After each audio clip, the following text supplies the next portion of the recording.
ازيكم يا حلوين؟ وحشتوني كتير. يا رب تكونوا بخير وانتوا بتتفرجوا على الفيديو ده دلوقتي. لو اول مره بتشوفيني، انا ايمان.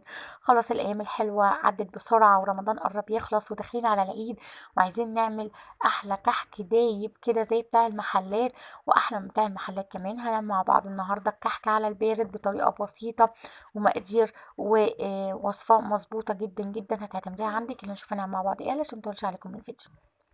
انا هقول لك مقدار الكيلو، تقدري تضاعفي المقادير زي ما انت عايزه. انا عامله كميه، هسيب لكم المقادير في الديسكريبشن بوكس، تقدري ترجعي لها وقت ما انت عايزه. انا معايا 550 جرام من السمنه، سمنه نباتي او سمنه بلدي او ميكس ما بين السمنه النباتي والبلدي زي ما تحبي. ومعايا 60 جرام من السكر البودره، انا بكون طحناه في البيت كويس قوي وبكون نخلاه بالشكل ده.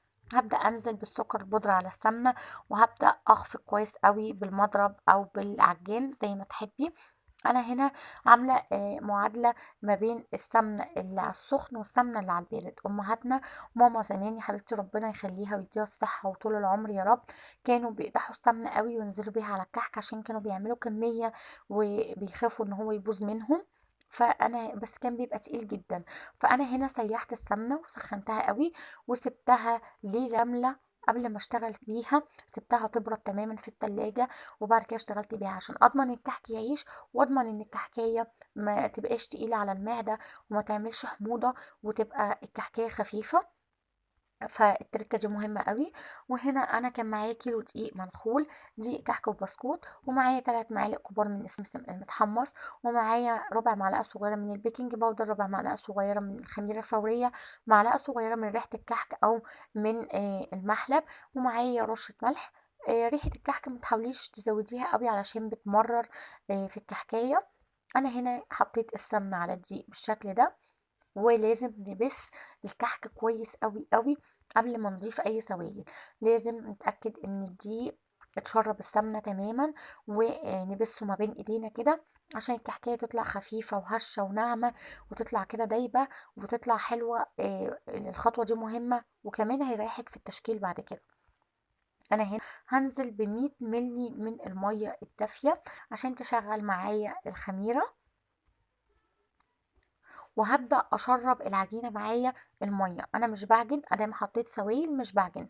تقدري بقى السوائل دي تحطي مية بس، يعني هي المية أفضل عشان بتطول من عمر الكحك معاكي. أو تقدري تحطي مية ميكس ما بين المية واللبن. لو انتي عايزة تحطي لبن حطي ميكس ما بين المية واللبن، أو تحطي لبن بس اللبن بيخلي الكحكة دايبة قوي. انا هنا مسكته قطعة قطعة بالشكل ده. هبدأ انعمها او هبدأ اسخنها ما بين ايدي بالشكل اللي انت شايفاه ده كده. الخطوة دي مهمة جدا. بصي بضغط عليها ما شققتش خالص، هقطعها. هتتقطع معايا عادي الكحكية او العجينة بتاعتي علشان ما عجناش فما عملتش معايا عرق. انا بوريكي الفرق ما بين العجينه اللي انا ما فرقتهاش ما بين ايدي، والعجينه اللي انا فرقتها ما بين ايدي. اللي انا ما فرقتهاش مفروله غامقة، واللي انا فرقتها فاتحة وناعمة خالص بالشكل اللي انت شايفاه ده. انا هنا ببدأ اكور كده، وهجيب الصواني الالومنيوم، هبدأ احط الكحك عليها وابدأ اضغط عليه بالبصامة. بس ما تضغطيش قوي علشان الكحكية ما تطلعش معاكي رفيعة قوي، وتبقى هشة كده. خليها وسط عشان تبقى هشة معاكي من جوه.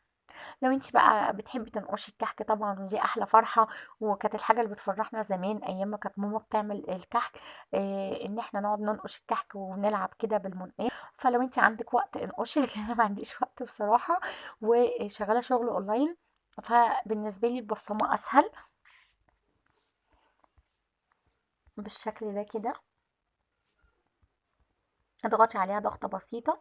الناس اللي بتشتكي ان النقشة بتروح لما بيدخل الفرن، تبقي زودتي الخميرة او البيكنج باودر. ما تزوديش الخميرة ولا البيكنج باودر، والنقشة هتفضل محتفظة برسمتها، وزي ما هيدخل الفرن زي ما هيخرج من الفرن.